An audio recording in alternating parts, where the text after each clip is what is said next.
El presente libro trata ni más ni menos de lo que predica su título, los orígenes de la monarquía de España.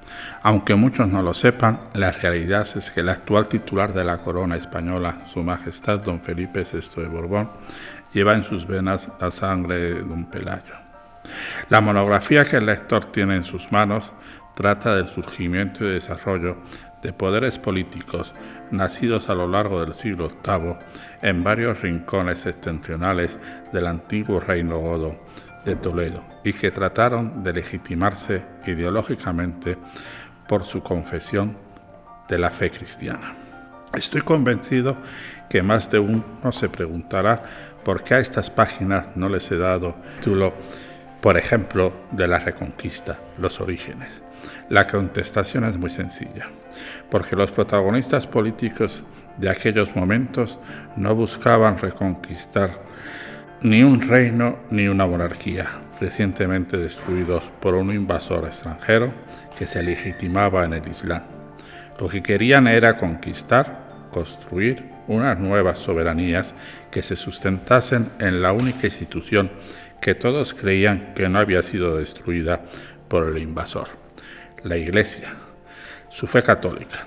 La idea de reconquista, de volver a conquistar todo el espacio geográfico peninsular que había controlado la monarquía goda de Toledo, surgiría y se desarrolló unos decenios después.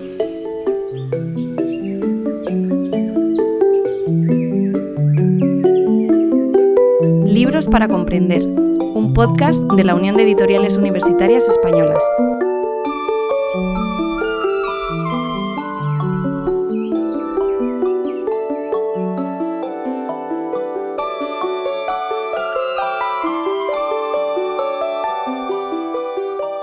Bienvenidos a un nuevo episodio de este podcast que quiere contribuir a la adquisición de hábitos de lectura científica por amplios sectores de la población, desde el convencimiento de que la lectura científica crea pensamiento crítico y una sociedad más y mejor informada. Les saludamos Julia Sánchez Arévalo y quien les habla, Rosa de Bustos. Y hoy les vamos a hablar de la monarquía española, que se aborda en el libro La monarquía de España, los orígenes, siglo VIII, con su autor, Luis Agustín García Moreno, y con Feliciano Barrios, académico secretario de la Real Academia de la Historia, que ha pilotado la edición. Y nos encontramos grabándolo aquí, precisamente, en la sede de la Real Academia de la Historia, que, bueno, pues es todo un privilegio, si me lo permiten. Julia, preséntanos, por favor, a nuestros invitados, hoy, sin duda, ilustres. Por supuesto, Rosa, ahora mismo lo van a comprobar con estas biografías. Por su parte, el autor Luis Agustín García Moreno es doctor en Filología Clásica por la Universidad de Salamanca, catedrático de Historia Antigua de la Universidad de Alcalá desde 1982 y fundador y director de la revista Polis. Miembro de varios consejos científicos ingleses, españoles e italianos. Recibió el Premio de Investigación del Consejo Social de la Universidad de Alcalá de Henares en 1998. Es también miembro de la Junta Directiva de la Sección Española de la Asociación Internacional de la Historia de la Iglesia, de la Junta Ejecutiva del Comité Español de Ciencias Históricas, del Comité Español de la Sociedad Internacional de Estudios Bizantinos y del Comité Ejecutivo de la Asociación Española de Orientalistas. Pertenece además a la Comisión para la Ciencia y la Tecnología de la Comunidad de Madrid y es vocal del patronato de la Fundación Pastor de Estudios Clásicos. Desde diciembre de 2018 es presidente del Comité Español de Ciencias Históricas y tomó posesión como miembro de la Real Academia de la Historia el 1 de junio de 2008. Bueno, el maravilloso escenario, ¿no?, donde nos encontramos hoy. Por su parte, Feliciano Barrios es doctor en Derecho por la Universidad Complutense de Madrid, catedrático de Historia del Derecho y de las instituciones de la Universidad de Castilla-La Mancha. Ha sido decano, hoy honorario, de la Facultad de Ciencias Jurídicas y Sociales de la Universidad de Castilla-La Mancha en Toledo y director y colegial de honor del mayor Diego de Covarrubias de la Universidad Complutense de Madrid. Es académico en diversas instituciones, como la Real Academia Matritense de Heráldica y Genealogía, la Real Academia de Jurisprudencia y Legislación, la Real Academia Sevillana de Buenas Letras, así como de la Academia Nacional de Historia de Argentina y la Chilena de la Historia. Es miembro de honor del Instituto de Estudios Madrileños y ganó el Premio Nacional de Historia en 2016. Tomó posesión el 8 de marzo de 2009 como miembro de la Real Academia de la Historia. Un placer teneros aquí. Bueno, muchísimas gracias por recibirnos en la Academia y por dedicar parte de vuestro valioso tiempo a hablar con nosotros de este libro que, pues es un libro, todos los libros son oportunos, pero desde luego este sin duda por el momento en el que estamos viviendo, ¿no? Hay mucha, creo que puede despertar mucha curiosidad y mucha expectación. Feliciano, ¿cómo y por qué surge la idea de escribir y publicar este libro? Don Luis, en un momento determinado, el profesor García Moreno, habló conmigo, me presentó el proyecto del libro cuando el libro ya estaba prácticamente hecho. Cualquier publicación, cualquier iniciativa que procede de don Luis García Moreno, hay que tomarla siempre con enorme atención. ¿Por qué? Pues porque es probablemente el primer visigotista de Europa, quien mejor conoce estos siglos que los historiadores del derecho llamamos siglos oscuros. Pues bien, con él la oscuridad se torna claridad. Pocas personas en Europa, no me refiero solo al ámbito español, conocen las fuentes de estos siglos como las conoce él, porque a su formación puramente histórica añade una formación filológica absolutamente envidiable. Yo envidio muchísimo a muchos de mis compañeros por sus conocimientos, pero desde luego siempre me inclino ante la sabiduría y los conocimientos de don Luis García Moreno.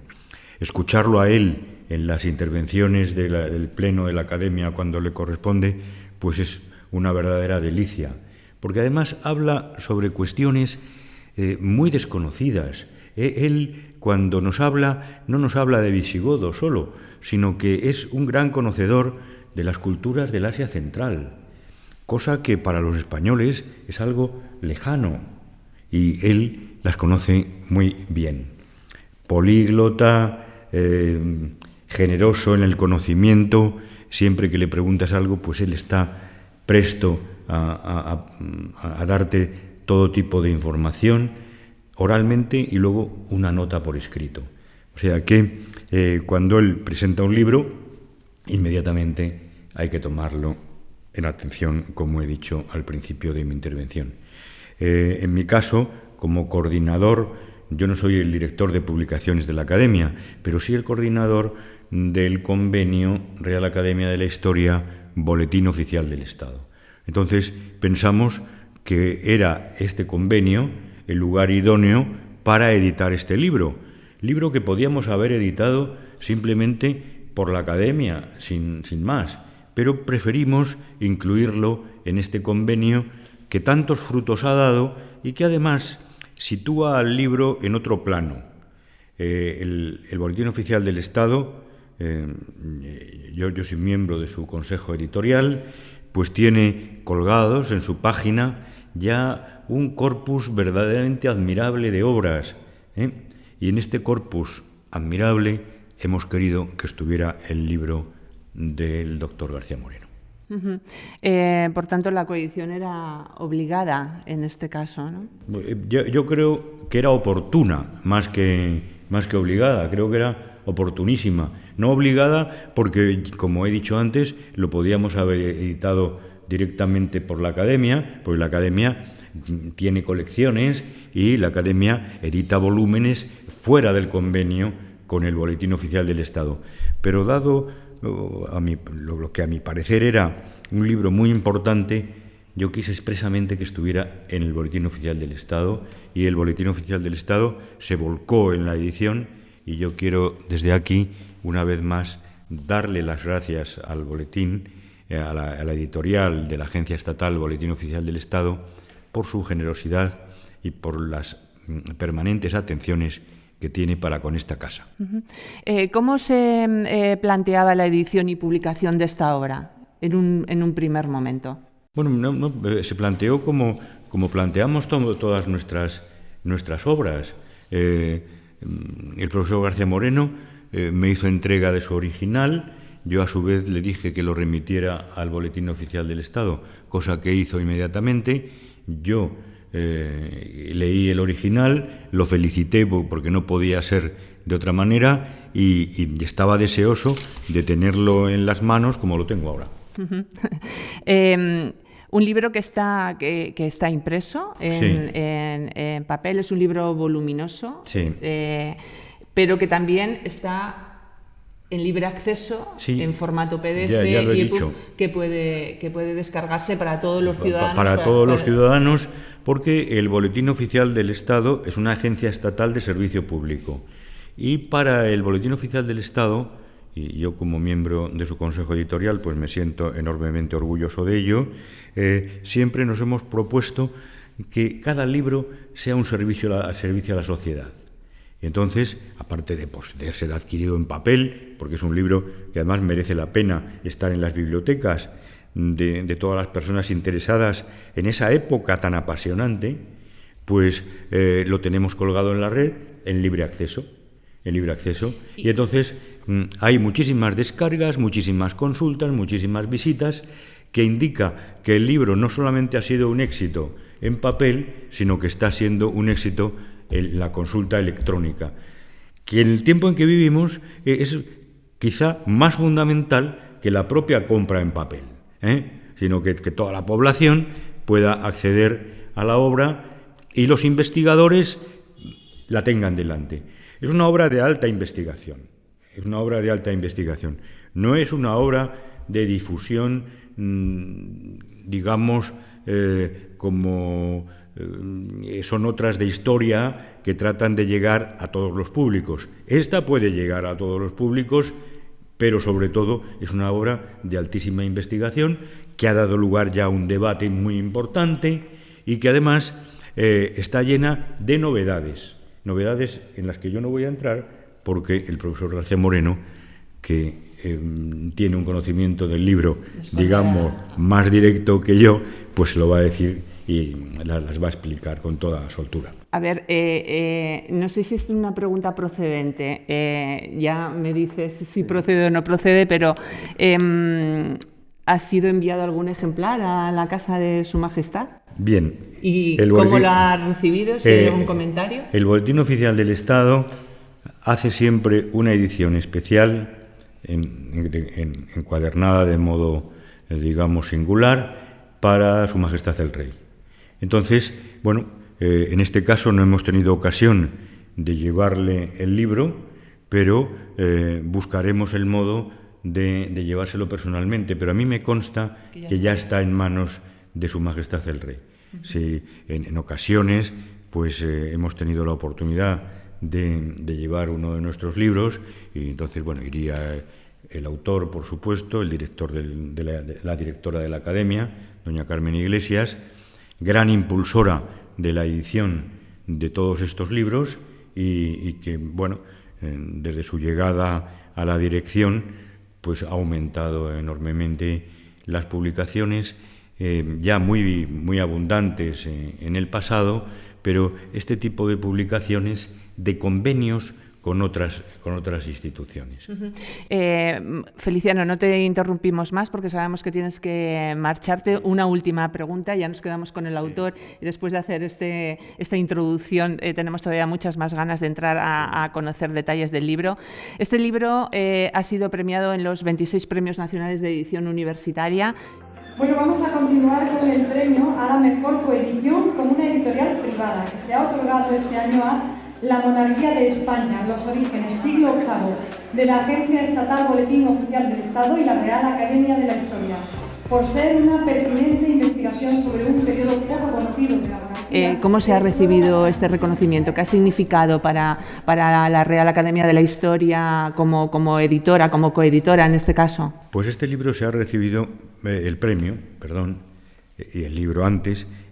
se ha recibido con una enorme alegría.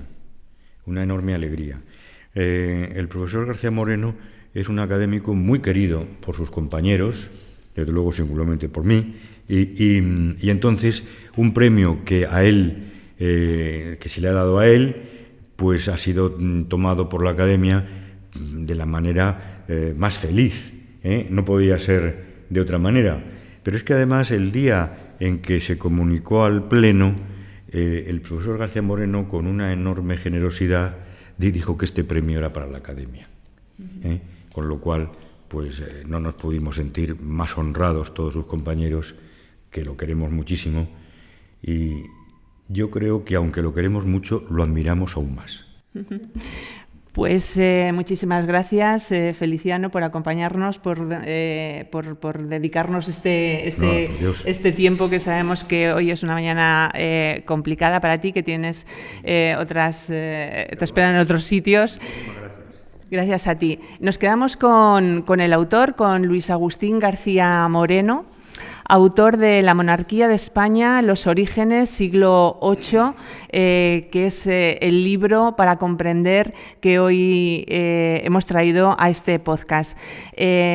Luis, aunque esta pregunta la solemos hacer al final, me gustaría hacértela al principio, porque ¿qué nos ayuda a comprender este libro a los lectores y ciudadanos de hoy? Es difícil saberlo porque se suele decir que, y yo lo creo, que la historia es siempre subjetiva por el autor que la escribe, por el investigador que la hace. Ya la idea de la historia objetiva hay que matizarla mucho. Siempre el autor está presente de una forma muy clara en cada obra histórica. Eso ya lo dijeron uno de los fundadores de la historiografía moderna, el Marc Bloch, que murió en un campo de concentración nazi en la Segunda Guerra Mundial. Pero yo diría también que cada lector hace una lectura subjetiva. Hace una lectura subjetiva y aumenta entonces la subjetividad del libro, que para mí es un valor, la subjetividad, porque si el libro al lector le ha supuesto una ganancia intelectual, él la interpreta con sus vivencias personales del país y la época en que está viviendo y por sus vivencias historiográficas, por las obras de historia que ha leído. Y es el lector realmente el que al final lo juzga. Y yo creo que el conocimiento y el pensar que las raíces, parte de las raíces importantes de la nación española, una nación española que antes de nación fue una etnia, y además una etnia tan enorme que abarcó ambos hemisferios. Es verdad que en la Constitución de Cádiz se define a la nación española como bihemisférica, y que ahí se puede decir que es el origen de la nación. ¿Por qué? Porque antes del romanticismo y de la Revolución Francesa, lo que se puede hablar es de etnia. Y la etnia española, que es bihemisférica, y que por lo tanto una de las posiblemente de las dos grandes etnias que han formado la historia de Europa, cada una curiosamente en un extremo, pues tiene sus orígenes en estos episodios políticos, militares y sobre todo ideológicos, religiosos que sucedieron en el siglo VIII. Se había destruido una gran monarquía, posiblemente la monarquía más culta y más importante de las que surgieron después de la desaparición del Imperio Romano en Europa Occidental, con sobre todo una capacidad cultural enorme, y renació de forma distinta. Fue no tanto una fundación como una fundación de lo que va a ser España. De lo que va a ser España, sobre todo marcando que sus orígenes son inseparables de la fe cristiana. ¿Cuál es el contexto histórico en el que se crea la monarquía hispánica? ¿Cuál es ese contexto? El contexto histórico es muy complejo y además decisivo en la formación de Occidente y del mundo mediterráneo. En el siglo VII y en el siglo VIII, muchísimas habitantes del entorno al Mediterráneo, cristianos, pero también judíos, y también en el fondo musulmanes, que es cuando surge el Islam, pensaban que el fin de los tiempos estaba próximo. Pensaban que, desde el punto de vista para los cristianos, la que sería la segunda venida en majestad de Cristo estaban próximos.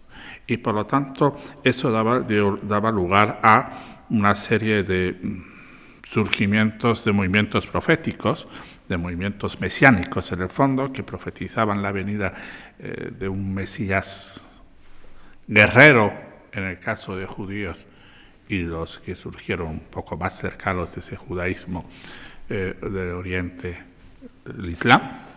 Posiblemente Mahoma era el profeta, pero el Mesías era el califa Umar, el segundo califa que reconstruye el templo de Jerusalén. Empieza en madera, pero lo reconstruye en la actual mezquita de Omar, posiblemente. Y en Occidente, en el mundo cristiano, esos temores eran muy ciertos. Eso incluso llegaba a algo que es muy antipático para nosotros, como fue la persecución del judaísmo. La persecución del judaísmo era, entre otros, por un motivo muy claro. Si estamos próximos al fin de los tiempos, el fin de los tiempos se señalará por la conversión de los judíos a la nueva fe. Cuando esas cosas no sucedieron, pues incluso la propia Iglesia en España criticó esas medidas de conversión forzosa. Por lo tanto, el movimiento es muy complejo porque además ese mundo parecía derrumbarse por la expansión inusitada del imperio árabe islámico. Fue rapidísimo, realmente conquista gran parte del mundo mediterráneo en menos de 50 años. Y esto es un acontecimiento. La idea posiblemente, cuando se llegó, había fracasado en la conquista de Constantinopla.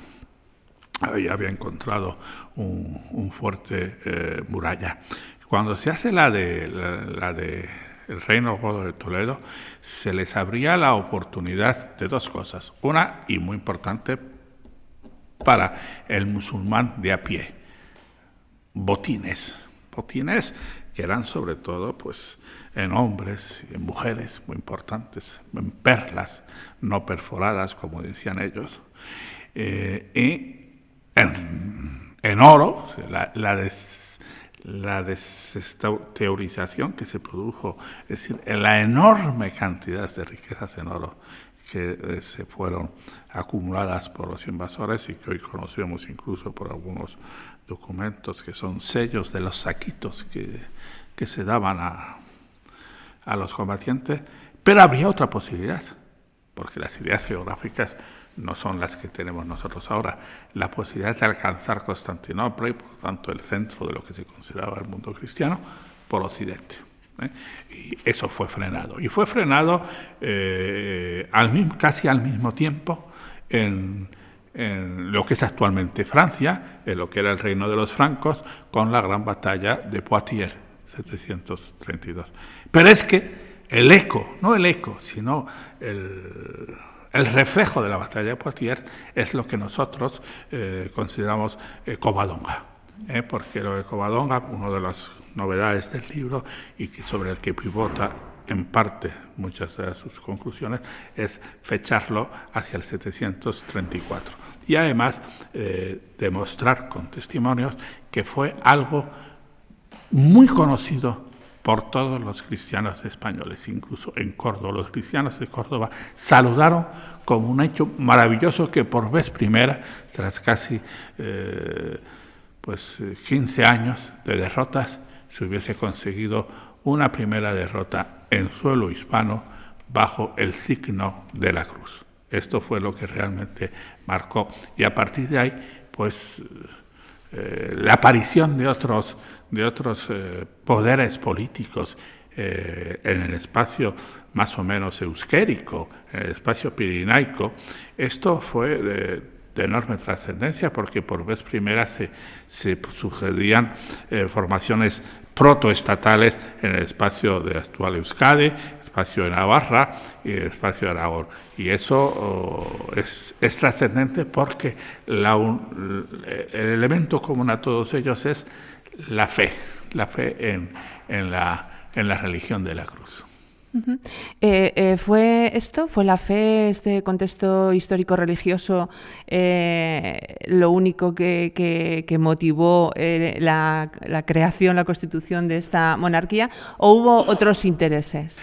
Bueno, siempre hay intereses. Si hay intereses, un interés es no dejarse saquear, no dejarse explotar en lo que consideraba. Es decir, la invasión musulmana, en el caso de la península ibérica, por supuesto, como todas las invasiones y todos los intentos de conquistas, siempre son avaros.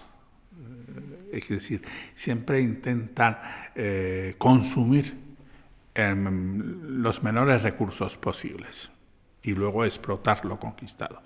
Hay un ejemplo máximo, que es siempre el del imperialismo británico. El imperialismo anglosajón es el más avaro de todo. Lo había sido también el de Roma. Es decir, por eso a veces es mejor no la dominación directa, sino la explotación vía otra. Pero también en el mundo islámico era avaro. Es decir, se buscaba entonces que la conquista ofreciese botín a los combatientes, que empezaban ya a pensar que era el combate en el camino de Dios, que es lo que dará lugar a la yihad, que ya en comienzo del siglo VIII está prefigurada, pero también que si tuviese el menor costo posible en vidas de los combatientes. Y para esto se utilizaron mucho los pactos de paz. Gran parte de la conquista del antiguo reino godo en España se hizo con pactos de paz, donde los vencidos, los sometidos, se comprometían al pago de unos impuestos.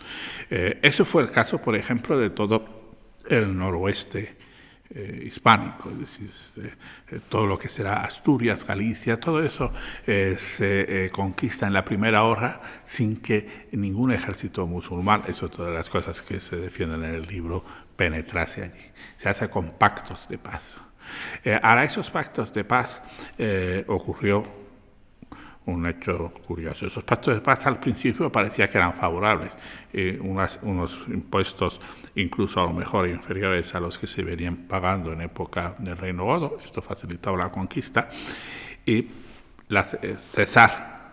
respetar la propiedad de los grupos dirigentes y, por supuesto, de la Iglesia.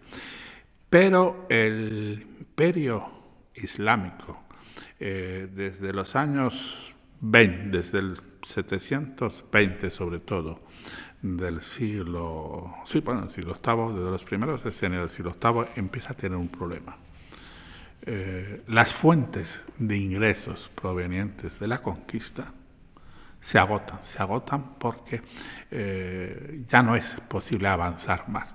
Topan en Asia Central con poderes que dificultan su avance, y en Occidente, en Constantinopla no pueden casi penetrar en Asia Menor, y ante esa falta de botín, la lógica es que el Estado trate de oprimir a los sometidos, aumente la fiscalidad. Y esos pactos de la primera época, pactos que era el caso del territorio asturiano y tal, sin la presencia prácticamente de soldados, de combatientes musulmanos, se habría alcanzado en el 712, empezaron a no respetarse, sobre todo cuando el avance en Francia fue muy detenido, incluso con severas derrotas. De tal forma que hacia el 726, nos lo dicen los textos contemporáneos, hay un aumento de presión fiscal y de no respetar lo pactado. Es decir, en ese caso hay que decir que hay un hecho muy moderno, muy actual para los españoles del comportamiento del Imperio Islámico a principios del siglo VIII.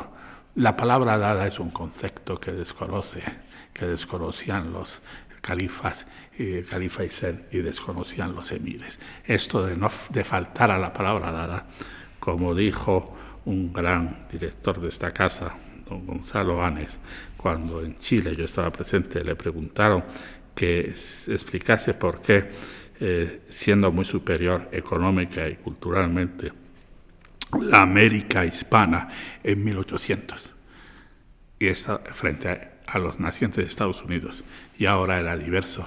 Don Gonzalo dijo algo que molestó al auditorio, pero que yo lo he meditado mucho y creo que era verdad, porque ellos, los anglosajones, son más dados a respetar la palabra dada y nosotros no. Pues eso les pasó a los musulmanes, a los emires en Córdoba a principios del siglo VIII, y al no respetar la palabra dada, posiblemente ocasionó que hubiese una reacción de los vencidos que va a ejemplificarse en la rebelión de Pelayo, y en los Pirineos pasará lo mismo. Luis, ¿sobre qué valores se constituye la monarquía de España? La monarquía de España se constituye sobre el principio de que es la liberación de los cristianos. Los testimonios más antiguos sobre la revuelta de Pelayo en Asturias, y luego será lo que sucederá en lo que conocemos, pero las fuentes son un poco más tardías, en el País Vasco, por supuesto en la Cataluña antigua, porque la Cataluña antigua es una especie de conquista de los carolingios, de los francos, y además posiblemente con la idea de es así que desde un principio quiso recomponer el reino godo. Pues lo que pasa es que el fracaso de Carlomagno, que aquí se trata, en la expedición a Zaragoza, dificultó esa creación de un reino godo, que era posiblemente la idea de Carlomagno. Y la otra es la restauración de la Iglesia. La restauración de la Iglesia y, por tanto, de la fe cristiana. La fe cristiana en el símbolo de la cruz, que era el símbolo de la guerra en época goda. Los reyes iban a la batalla con una cruz especial, que yo, si me lo permito, lo voy a decir. Esa cruz especial que se conservaba en una basílica toledana que estaba junto al palacio, en la basílica pretoriense, tenía un valor aparte que no era artístico. Tenía el valor de que en el centro de la cruz había un trozo de lo que suponía el madero en que fue clavado nuestro Señor, que había regalado el Lignum Crucis, que había regalado el Papa Gregorio Magno al rey Recaredo por su conversión. Este era el valor. Esta cruz se nos ha conservado, aunque muchos no lo sepan, en parte. El trozo de una gran cruz profesional del tesoro de Guarrazar era eso. Evidentemente la monarquía asturiana tuvo que reconstruir esa cruz, que es la cruz de los ángeles, y por eso precisamente incluso en el actual bandera, escudo del Principado de Asturias está la cruz, porque realmente eso es lo que se consideró el elemento fundacional. Claro, desde entonces hasta hoy España sigue siendo una monarquía parlamentaria. ¿Qué le ha permitido a la monarquía española convertirse en la segunda más antigua del mundo? Pues bueno, creo que... No sé si está esto en el libro o esto ya es una opinión. Bueno, eso habría habría una respuesta simpática y un poco heterodoxa, pues en la capacidad reproductiva de los titulares de la monarquía, esa monarquía medieval, Astur y luego castellano-leonesa, también aragonesa, etcétera. Eso es la respuesta heterodoxa, un poco jovial. Pero yo creo que lo que le ha permitido es que una clarísima mayoría de las personas que habitaban en ese territorio hispano, en Castilla y León, luego después también en Cataluña, etcétera, pensaban, y en Aragón, que la monarquía, y una monarquía católica, era lo que les mantenía unidos y les diferenciaba de un poder siempre presente y que hasta principios del siglo XI era un factor de temer, que era la presencia de al-Andalus, de la zona hispánica dominada por el Islam, y que era vista como algo distinto y que había interrumpido eso era sentido así por las élites, pero evidentemente tenía que ser aceptado por toda la población, porque si no, no se explica lo que sucedió. Y entonces ese hecho de identificación muy fuerte con una monarquía, al final con una dinastía, porque realmente la monarquía Astur se fue constituyendo como dinástica. Al principio no lo era, pero se fue constituyendo como dinástica, y eso...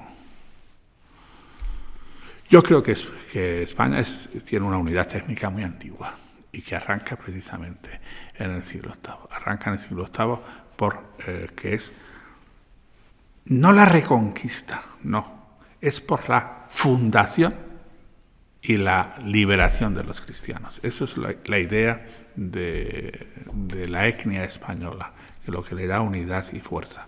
La idea de reconquistar el reino godo, eso es algo que interesaba, una idea erudita y que no surge antes del siglo IX, y lo que realmente era sentido como tal era la de liberar al pueblo cristiano. Luis, después de todo lo que has estudiado, tengo muchas ganas de escuchar la respuesta a la siguiente pregunta. ¿Cuáles han sido, a tu modo de ver, los mayores éxitos de la monarquía española a lo largo de su historia? Pues los mayores éxitos de la monarquía española a lo largo de su historia han sido dos, a mi modo de ver. Primero, contribuir a la formación de una unidad étnica de un gran ámbito territorial, porque si uno ve otras construcciones políticas en Europa en la Edad Media, no digamos en el mundo más moderno, pues tienen ámbitos territoriales más pequeños. Es decir, fíjense que la reconstrucción, la creación de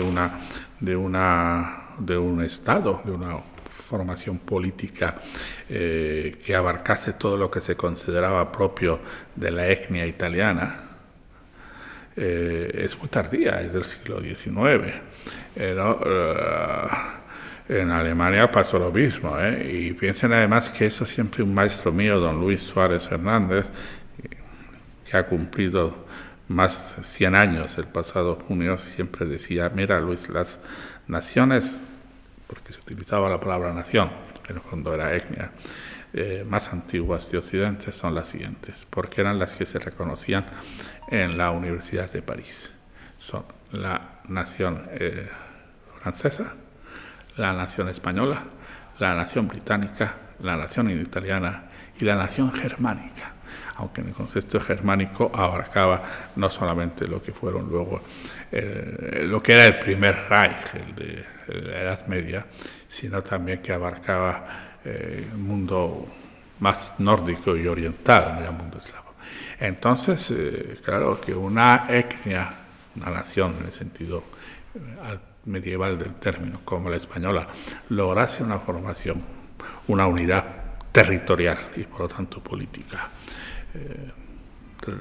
pues bueno, al final está totalmente conseguida en el siglo con la unión de reinos de los reyes católicos, pero sus raíces eran anteriores. Es verdad que en eso Francia es sin duda la que primero alcanzó esos.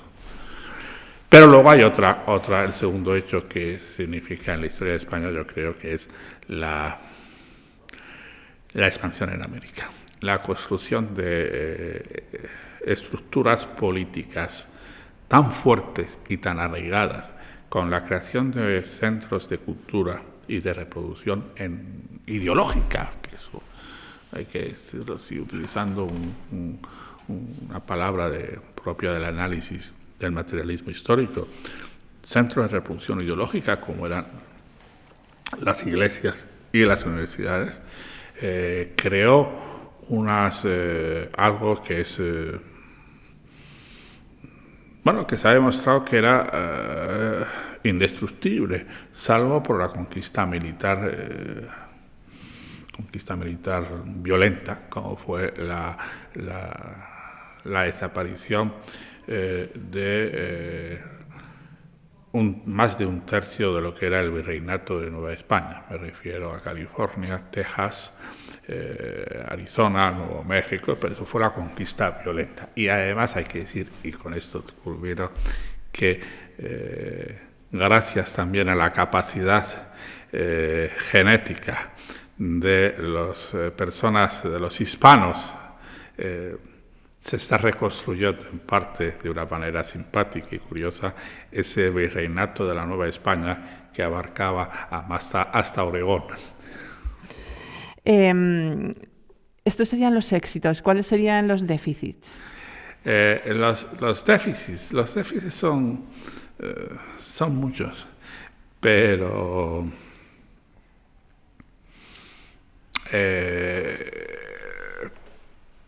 el que a veces, en mi opinión, eso es una opinión muy personal, a veces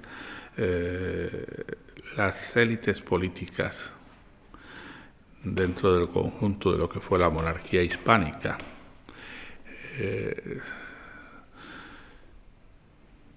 se dividieron mucho. Es decir, lo que fue la guerra que llamamos nosotros de la independencia, y que tal vez el nombre no sea perfecto, dividió mucho a los españoles, dividió mucho a las élites, porque el pobre y sufrido pueblo pues las dividió en el sentido de que hubo parte de una élite, y una élite además con capacidad de creación ideológica, que pensaba que era mejor la solución napoleónica de crear una monarquía y un Estado, por lo tanto, que fuese un poco reflejo de lo que había supuesto el bonapartismo. Eso por un lado.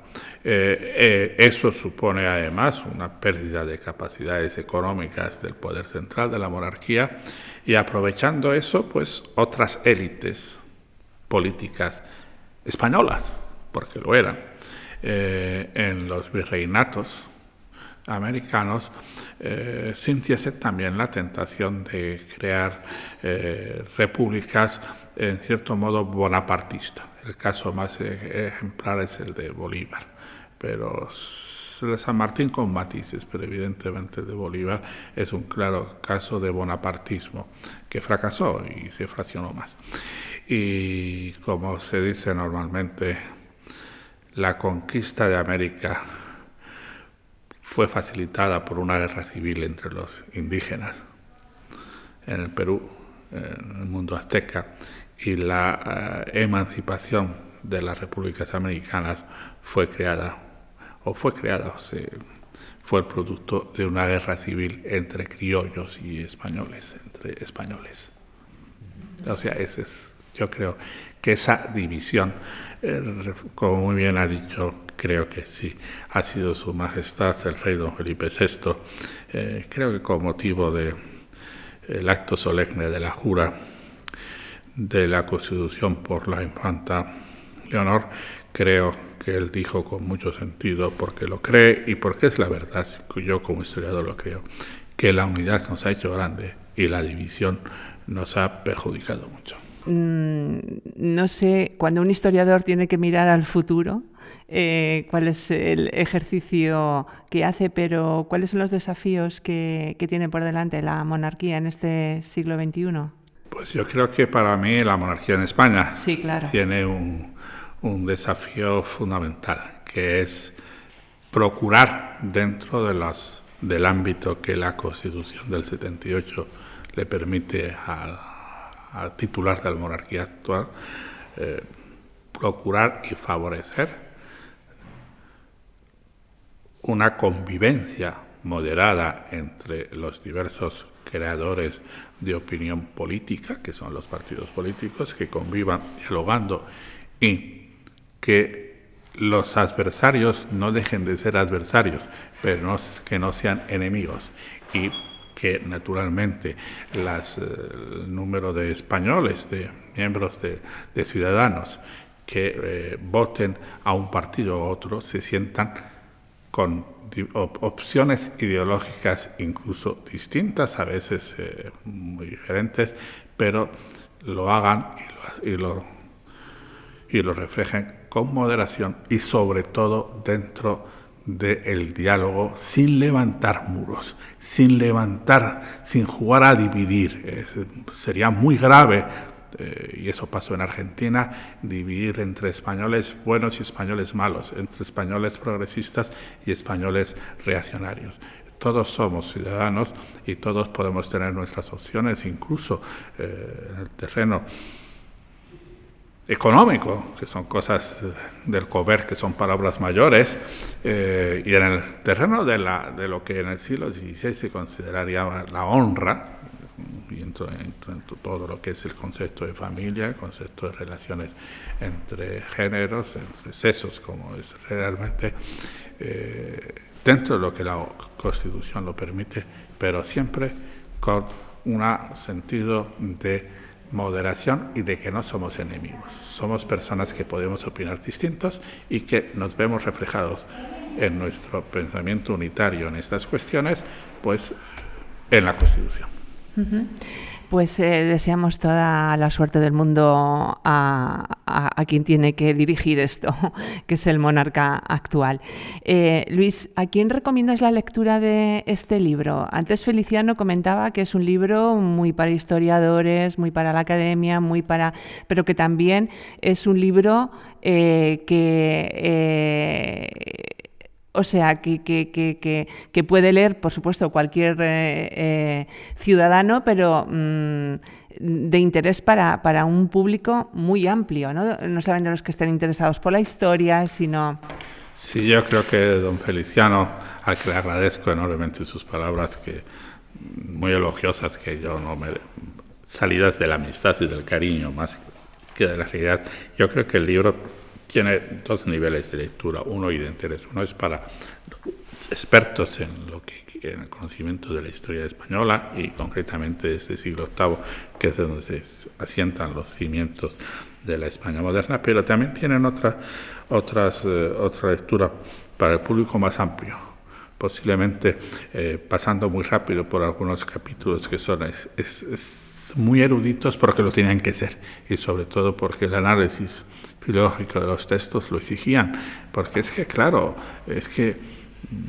muchas personas no lo saben, incluso mis compañeros a veces de la academia no acaban de entenderlo.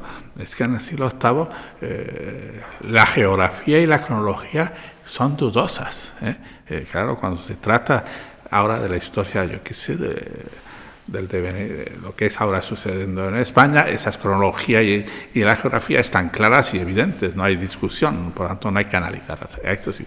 Pero hay otro nivel de lectura, que es un público más amplio, que le sonará la palabra Covadonga, le sonará la palabra Pelayo, le sonará la palabra Carlomagno, le sonará en los orígenes de los condados catalanes, le sonará los orígenes de lo que será el Reino de Navarra y por lo tanto la primera unidades políticas en el mundo pirenaico y euskérico.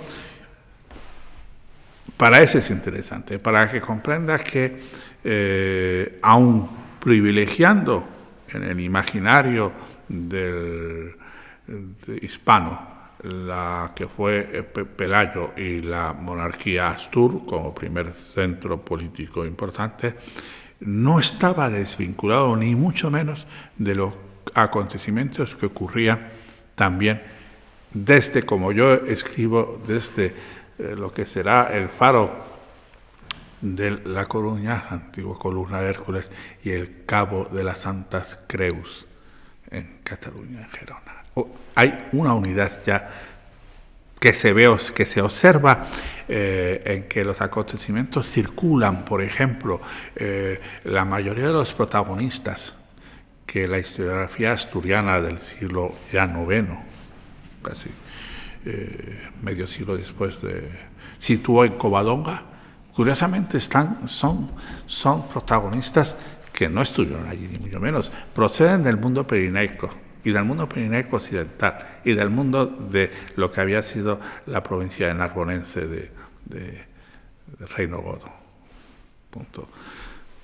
Son Alcama, todos estos no estuvieron allí, ni Munuza, son personajes de ese mundo. Es por eso, y esas ideas vinieron a través de escritorias monásticos, de la transmisión de manuscritos, de hechos históricos considerados llamativos, en gran parte a través de lo que sería hoy La Rioja, que fueron el monasterio de La Rioja y de Álava, Albelda, etcétera, que fueron transmisores y que van formando esas raíces, digamos, de unidad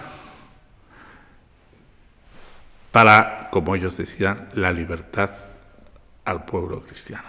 Yo creo que eso, por eso dedico, el libro tiene 2 ilustraciones, las únicas. Una es una ilustración que hace referencia a un manuscrito medieval sobre Don Pelayo, pero el otro es el monasterio de Cuixà, en la Cataluña norte, como dirían los más nacionalistas, que está al otro lado de la frontera francesa. Cuixà, pero que es una de las cunas de la cultura que podemos llamar de la Cataluña carolingia, el monasterio de Cuixà. Y está dedicado a 2 grandes historiadores. Uno, el castellano por antonomasia, del que se olvida que se exilió durante la Guerra Civil, que es don Claudio Sánchez Albornoz, al que ahora incluso se le insulta a algunas personas llamándole reaccionario, don Claudio reaccionario. Si los padres de muchos de los que le insultáis estaban matando a republicanos y llamáis a don Claudio, que se exilió, que fue ministro con la Segunda República, que fue embajador con el Frente Popular, que luego en lo que era esa especie de república en el exilio fue, me parece, que primer presidente de la República, llamarle reaccionario. Y lo otro es a otra persona, que es don Ramón de Abadal y Viñas, natural de Vich, en el pleno corazón del nacionalismo más fuerte catalán, que se sintió catalán y español, que no quiso nunca ser catedrático de la Universidad Española franquista porque no estaba conforme con ella, era monárquico, formó parte del Consejo Privado de don Juan y siempre quiso estar en el Instituto de Estudios Catalán.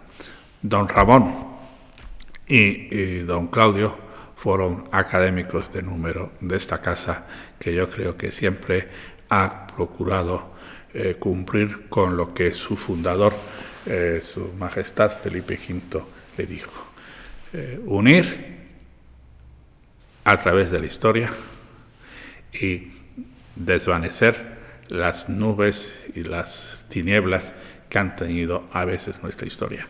Quiera Dios que esta casa siga haciendo con eso y que las tinieblas que a veces ahora también se creen sobre bases históricas falsas, sobre mentiras históricas, nosotros, no yo, que soy muy antiguo, pero la gente que se dedica al mundo más moderno, y dentro de 3 o 4 siglos, quienes lean a los miembros, las obras de los miembros de esta casa, pueden decir, pues es verdad, no faltaron a lo que les propuso Felipe V hace ya 5 siglos, estoy hablando de 2 siglos, o sea, quitar las tinieblas de la historia, los mitos y leyendas, y con ello contribuir, porque la verdad siempre nos hace libres. Bueno, pues casi no tengo palabras para seguir hablando después de esto que nos acabas de decir. Desde luego la palabra unión es una palabra maravillosa. Nosotros somos la Unión de Editoriales Universitarias Españolas, o sea que lo llevamos en el primer término. El Instituto de Estudios Catalanes es miembro de la Unión de Editoriales Universitarias también, junto con la Agencia Estatal Boletín Oficial del Estado. Aquí están todas las editoriales de todas las universidades españolas, de todas las comunidades autónomas. Profesor Luis, una última pregunta. ¿Qué sientes?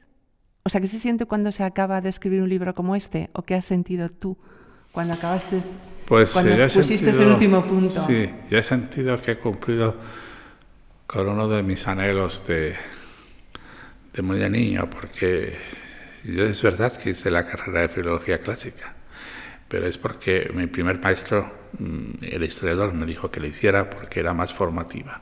Pero yo siempre, mi pasión ha sido, y quería ser historiador desde muy niño, es casi... Y bueno, pues estas cosas tan antiguas, Don Pelayo, Covadonga, Carlomagno, el surgimiento de los condados catalanes, qué fue la reacción que sucedía en el mundo de la sede del Emirato en Córdoba, esto me apasionaba. Y bueno, pues ya ahora ya a la vejez he ido consiguiendo, igual que antes de escribir este libro, escribí otro grueso hace ya 12 años y me enteré entonces de que dónde había sido, murió realmente don Rodrigo, por qué se había producido la invasión islámica, cómo se había producido, etcétera. Eran cosas de pasiones de mi niñez. Y eso te da una tranquilidad, tanta tranquilidad incluso a veces estéril, porque durante un año y medio casi he estado sin investigar cosas nuevas. Ahora he empezado de nuevo. También es verdad que las vicisitudes de la vida, familiares, y como fue la muerte de un yerno mío con 41 años y dejándome 2 nietecitos y a mi hija pequeña viuda, pues me creó un parón que se refleja en este libro. Fueron 3 meses sin poder continuar, y luego, después de publicar esto, me entró la idea, bueno, de que la vida de los europeos, de los ciudadanos del mundo, es posiblemente, y de los historiadores, es posiblemente muy apasionante ahora, porque como dijo el historiador Tácito, para explicar por qué Augusto había triunfado, la mayoría de las personas prefieren lo seguro a la libertad y el futuro. Y entonces, en España, frente a Franco, o con Franco, en el ámbito mundial europeo, con Washington o anti-Washington, con Moscú o ante-Moscú, parecía que estaba todo más ordenado, que había cosas más inmutables. Evidentemente yo soy un amante de la libertad, pero a veces como en el chiste, digo, bueno, podríamos parar un poquito estas cosas tan cambiantes, parar un poquito, solamente unos minutos. Bueno, pues Julia, vamos a conocer un poco más al autor con ese cuestionario Conciencia, que lo dejo en tus manos. Bueno, Luis, ha sido un placer escucharte. Ahora mismo vamos a hacer el cuestionario Conciencia, que, bueno, como nuestros oyentes saben, consiste en una serie de preguntas, no específicamente sobre el libro, que nos pueden ayudar a comprenderte más a ti como autor y también la obra. Bueno, comenzamos, si te parece. Lo más interesante de una editorial universitaria. Que intente publicar obras científicas, de estudio, de investigación, que fuera de este ámbito universitario posiblemente los autores no encuentren facilidades en editoriales comerciales. Lo que más valoras en la figura del editor universitario. Que sea capaz de favorecer 2 cosas. Por un lado, y en primer lugar, la excelencia. Por eso creo que existen lo que se llaman referees, etcétera, de una u otra manera. No hay por qué tomar el modelo anglosajón al pie de la letra, que deben contribuir a esa excelencia. Los libros y las monografías con los artículos de las revistas que editan las universidades deben ser leídos por personas de prestigio en esos saberes. Y la otra cosa es, en la medida de lo posible, favorecer la publicación de obras de muy diversa índole, de todas las ramas del saber científico y del saber humanístico, y también favorecer incluso que la única línea sea la excelencia, no las opciones ideológicas que cada autor podamos tener. ¿Qué te evoca la expresión de ciencias y letras? Ciencias y letras, sí, ciencias positivas y ciencias no tan positivas, pero eso yo incluso a veces me he preguntado mucho si la historia es una ciencia o no. Yo creo que es un saber y un saber que utiliza algunos métodos científicos, pero con una diferencia, que es no se puede experimentar repetidamente las conclusiones para saber que fueron conclusiones acertadas, que esto es el principio de las ciencias físico-matemáticas, de las ciencias positivas. La repetición en laboratorio de unas conclusiones son los que aseguran hasta la caída del paradigma que eso es científico. En cambio, en los nuestros a veces esa repetición, como esas repeticiones a lo largo de los siglos, especialmente en historia, o a lo largo de la experiencia, incluso en psicología, esa repetición se observa hacia el futuro. No es una repetición que se puede hacer en un tubo de ensayo. Una razón para seguir apoyando el libro como herramienta de comunicación científica. La razón mía es personal. Yo consulto mucho online, en la red, muchísimo. Este libro posiblemente hubiese costado mucho más al erario español a través de becas que hubiese tenido que pedir al Estado español o otras instituciones para poder manejar documentación y sobre todo bibliografía. Si digo que casi lo hice sentado en el despacho de mi casa, ha sido gracias a eso, ¿no? Pero a pesar de que he manejado muchísima acción, casi toda en gran parte está online, afortunadamente ya incluso en humanidades hay muchísimo. Yo siempre tenía lo importante, cuando yo veía que algo era importante, gastar papel e impresora y poder apuntar. Yo creo que el libro, incluso a veces la lectura de un libro, el olor del papel, el sentarse y poder apuntar a lápiz, emborronar un libro, eso creo que va a ser insustituible, en mi opinión, por los de mi generación, y yo creo que también para el futuro. Lo otro, sobre todo cuando vas perdiendo capacidad de memoria, y eso es una cosa que nos ocurre a todos. Yo no tengo la memoria que tenía cuando tenía 20 años. He perdido muchísima. Y si no fuese por un libro donde uno va apuntando cosas o por el papel que va apuntando, eso no es tan fácil de recuperar. La experiencia física del libro, ¿no? ¿La reivindicación de la diversidad lingüística para la ciencia desplazará el protagonismo del inglés? Yo creo que el protagonismo del inglés y el protagonismo del español, eso... Yo creo que las universitarias, en mi opinión, y más en humanidad, deben favorecer las publicaciones que no sean monolingüísticas en inglés. Aunque eso crea problemas. Yo reconozco que, por ejemplo, una publicación en euskera no la entiendo. He tenido que manejar alguna y he tenido que recurrir a quien me las leyera. Pero bueno, pero es un caso muy particular, pero otras lenguas que están muy dentro de una familia lingüística amplia, como son las lenguas neolatinas o las lenguas germánicas, es decir, el neerlandés, si uno sabe alemán, no es difícil de eso. Las lenguas eslavas, si uno conoce el ruso, en poco tiempo puede llegar a leer cosas de polaco. No es difícil, y bueno, por supuesto el ucraniano, eso es como hablar del portugués y el castellano, pero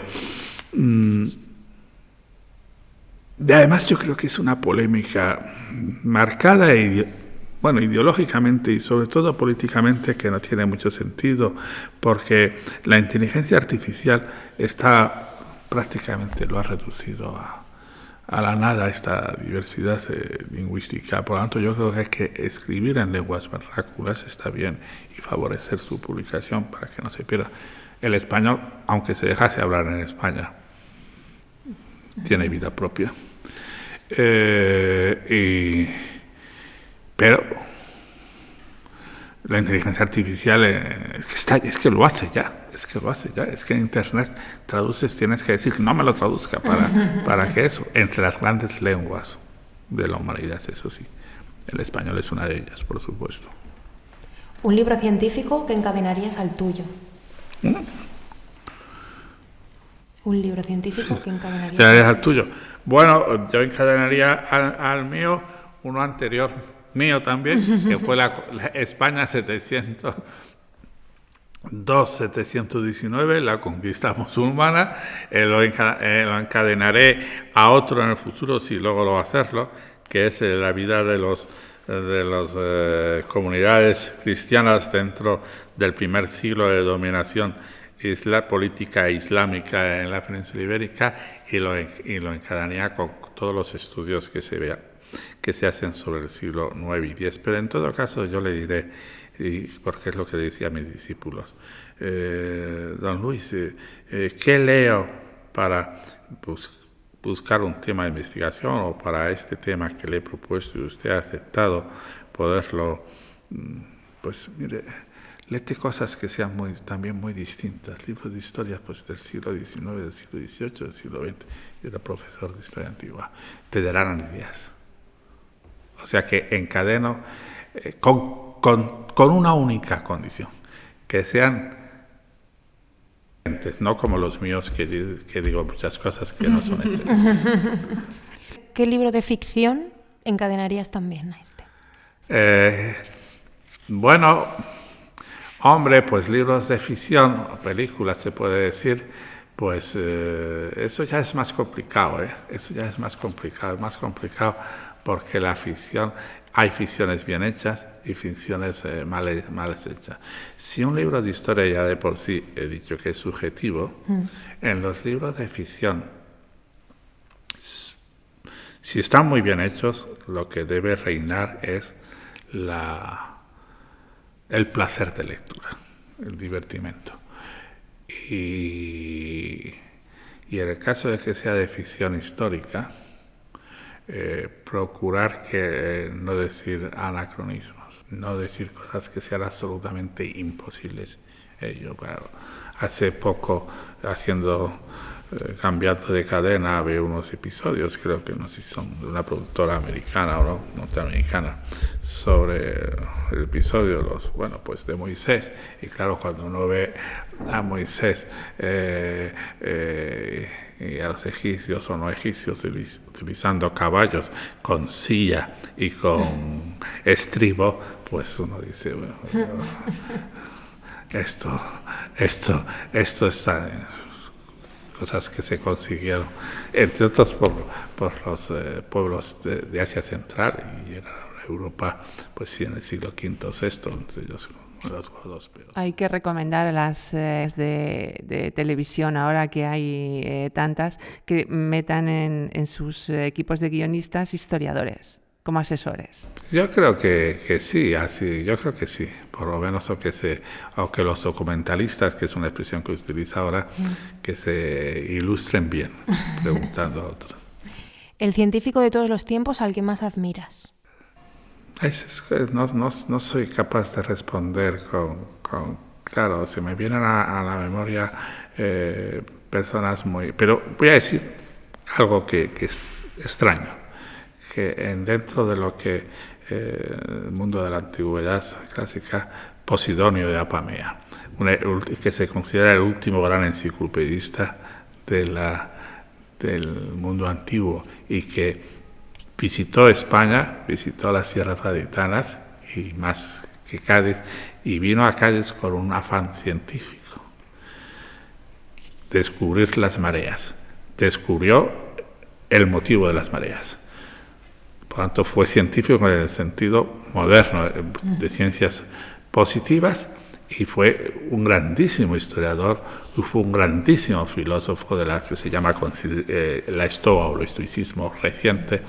Pues entonces voy a decir eso, que ya sé que a ver si alguien que escucha lo que estoy diciendo se va a internet y se entera de que era Posidonio de Apamea. También fue político.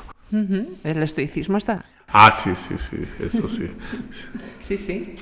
¿El libro que siempre está en noche, el que está en este momento o el que más relees? El que más releo, pero no está en mi mesita de noche, es El Padre Nuestro. ¿Alguna película que ha inspirado tu investigación o que recomiendas?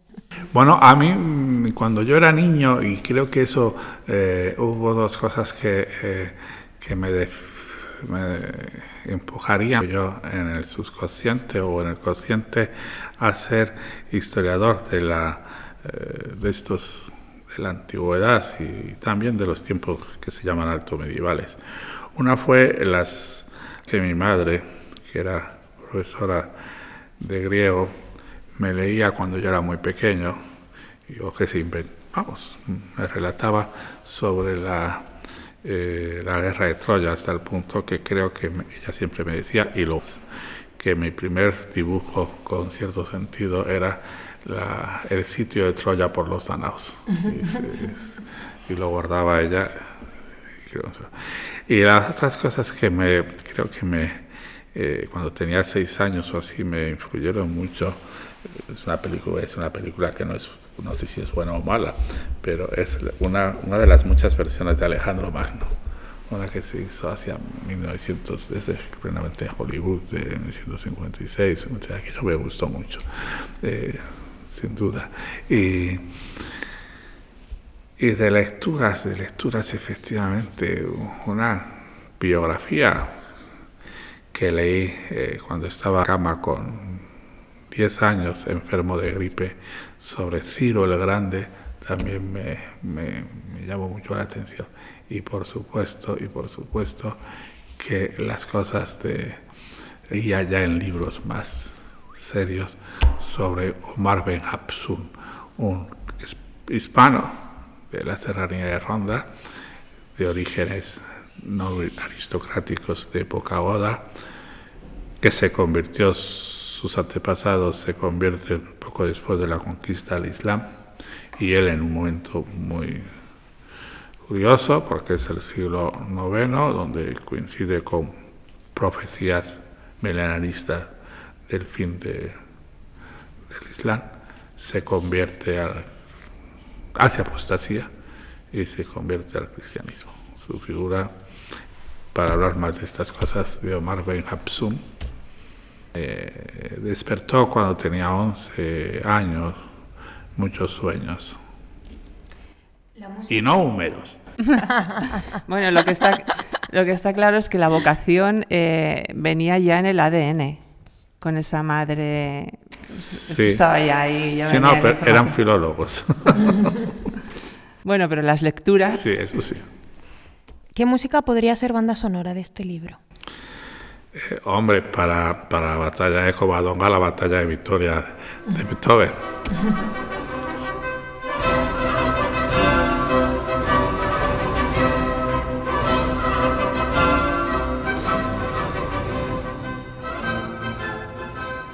Y bueno, tu próximo libro, que ya nos has comentado un poco, ojalá cuando lo encadenes a lo podamos volver a comentar en este podcast. Muchas gracias, Luis.